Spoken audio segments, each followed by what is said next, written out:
tudo aquilo que a gente se identifica tende a produzir na gente uma familiaridade tal que inconscientemente aquilo seduz a gente a nos tornarmos cúmplices, seja da pessoa ou seja daquela coisa ao qual nós nos identificamos.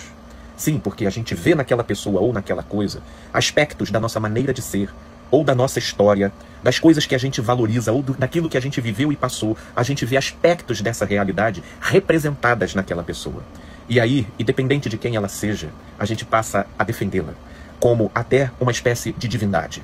Veja como esse fenômeno e essa dinâmica se transcorre no contexto da política. Por que diabos esses caras gostam tanto do Trump, Rock?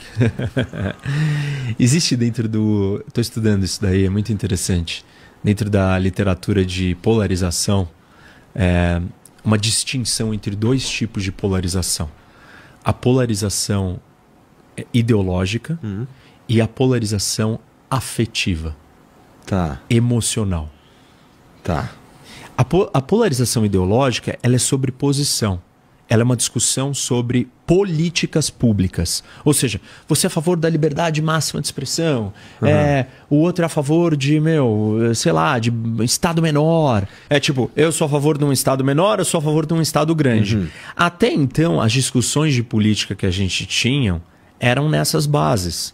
Na base, não dá para dizer que a política é na base da razão, mas assim... Existia algum embasamento. E aí quando você expunha... Isso, quando você expunha uma contradição muito grande, não dava pro cara defender. Era muita loucura. Entendeu? Entendo. Porque, tipo assim, você fala, cara, tipo, você vai defender um negócio que é o que você disse que você é contra. Aí o cara, ele realmente não queria aquilo, então ele tinha que recuar. Agora, nós estamos vivendo uma era onde a política ela é feita na base de identidade. Política identitária. Na direita e na esquerda. Começou com a esquerda, isso, com a extrema esquerda, e agora veio para a direita. E o que é política identitária? Identidade é baseada em emoção, não é em razão. É num raciocínio. Veja bem, então você pensa assim, então essa é a minha identidade. Não, cara.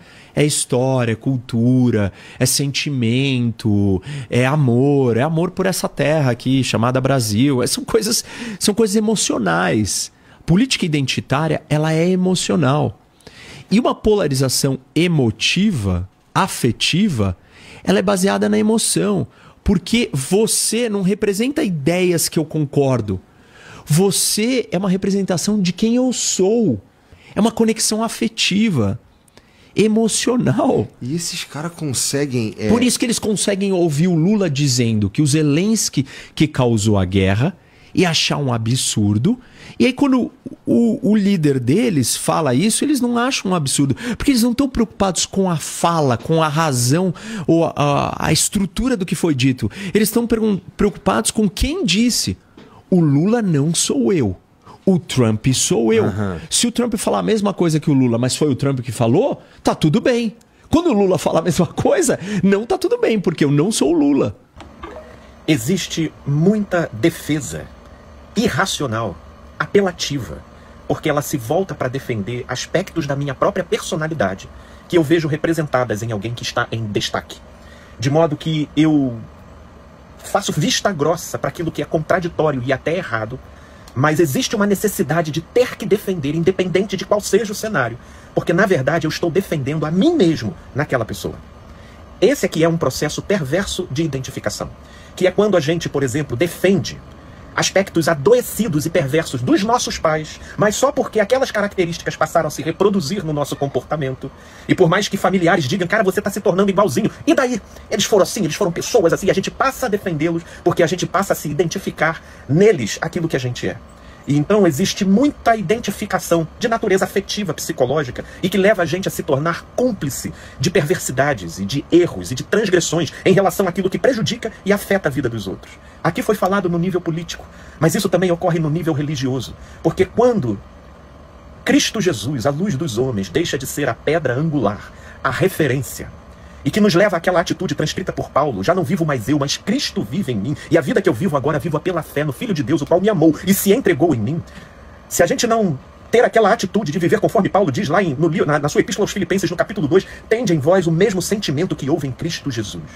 Então nós ficamos sujeitos a esses processos de identificação, onde as tendências e as propensões que se formam na nossa maneira de ser, na nossa personalidade, passam a ser identificadas em pessoas do lado de fora que se tornam as representantes dessas características, das quais nós passamos a defender, mesmo contra o sentido da vida, mesmo numa total contradição à coerência dos fatos. É assim na política, é assim no meio religioso, é assim na nossa relação familiar. E disso a gente só é liberto quando estabelecemos uma referência superior, espiritual. A saída é a espiritualidade, é a relação em Cristo Jesus. Nisso, por mais que a gente possa simpatizar, seja com a pessoa, ou seja com a filosofia, ou a ideologia A ou B, isso não é identificação, isso é simpatia. E a simpatia não nos impede de termos senso crítico em relação a erros e notórias contradições e transgressões. É para pensar, gente boa, paz e luz, meus amigos e amigas.